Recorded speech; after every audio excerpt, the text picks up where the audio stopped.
지금 당장 북한이 우리나라를 공격하는 방법, 북한의 사이버전에 대해 아시나요?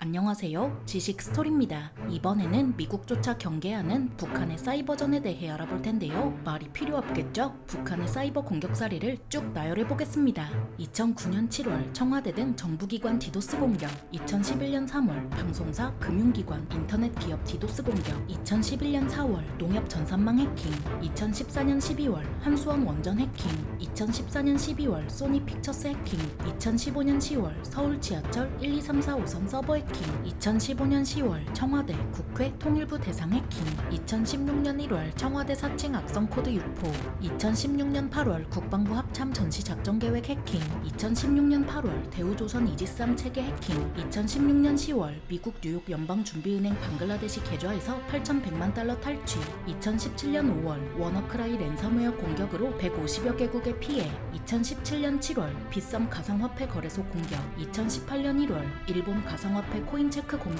2018년 6월 빗썸 가상화폐 거래소 공격, 2019년 9월 업비트 가상화폐 거래소 공격, 2020년 9월 슬로바키아의 가상화폐 거래소 공격, 2020년 12월 신풍제약 등 코로나 신기술 탈취 공격, 2021년 3월에서 7월 한국항공우주산업 한국원자력연구원 공격, 2021년 4월 남아공 화물 및 물류회사에 대한 랜섬웨어 공격, 2022년 3월 게임회사 엑시 인피니티에 대한 가상화폐 탈취, 2020년 9월 국정원이 국회에 보고한 내용에 따르면 5년간 공공기관에서 발생한 사이버 공격 피해 11,727건 중 70에서 80%가 북한의 소행이라 하는데요. 이렇듯 김정은 시대에 들어 북한 소행으로 추정되는 사이버 공격에 대한 발표가 급증했고 2010년대 중반 이후 외화 확보를 위한 대규모 사이버 사기와 갈취 등이 발견됐습니다. 느슨하게 규제되는 가상자산 서버의 네트워크를 악용해 불법적으로 얻은 가상자산을 외화로 변환해서 수입을 확충하고 제재를 회피하려는 의도로 보입니다. 이런 북한의 대표적인 해킹 조직으로는 라자루스, 블루노로프, 안다리엘, 김수키 등이 있으며 이들 모두 정찰 총국 산하 조직으로 수천 명이 넘는 해커가 소속되어 있는데요. 북한의 사이버 공격은 핵과 미사일 능력과 함께 대표적인 비대칭 전략으로서 새로운 안보 위협으로 평가받고 있죠.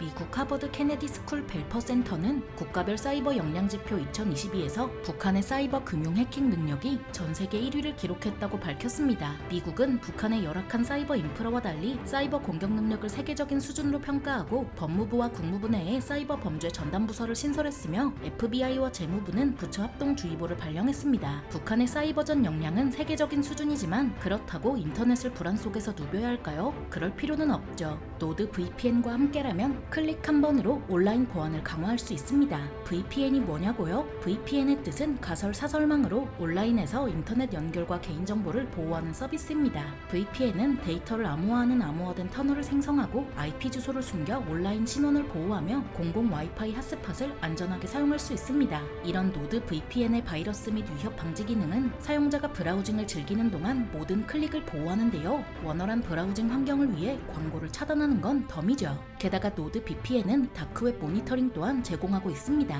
노드 VPN의 다크웹 모니터링은 해커의 활동 장소로 알려진 사이트를 지속해서 스캔하고 사용자의 정보가 판매되면 즉시 알려줍니다. 피해자가 될 때까지 기다리지 말고 범죄자들이 행동에 나서기 전에 조치할 수 있습니다. 지구상에서 가장 빠른 VPN으로 인터넷을 거침없이 누리세요. 지식 스토리와 함께 노드 VPN 독점 할인과 4개월 추가 혜택을 30일 환불 보장 정책으로 부담없이 이용할 수 있습니다. 이렇듯 북한의 사이버전은 전 세계를 대상으로 하지만 한국이 주 공격 대상인데요. 하지만 북한의 증가하는 사이버 위협에 대한 정부의 능력에 대한 문제점이 계속 지적되자 2022년 5월 21일 한미 정상회담에서 양국 정상은 사이버 안보와 관련한 협력을 강화하기로 합의했죠. 2023년 2월 10일 정부는 불법 사이버 활동을 통해 북한의 핵과 미사일 개발 자금을 조달하는 개인 4명과 기관 7개를 처음으로 제재 대상으로 지정했습니다. 한국은 사이버 보안 능력과 관련해서 법, 기술, 조직, 역량 개발, 협력 15개 영역을 평가하는 국제전기통신연합의 글로벌 사이버 보안 지수에서 4위를 기록할 만큼 높은 수준의 보안 체계를 갖췄습니다.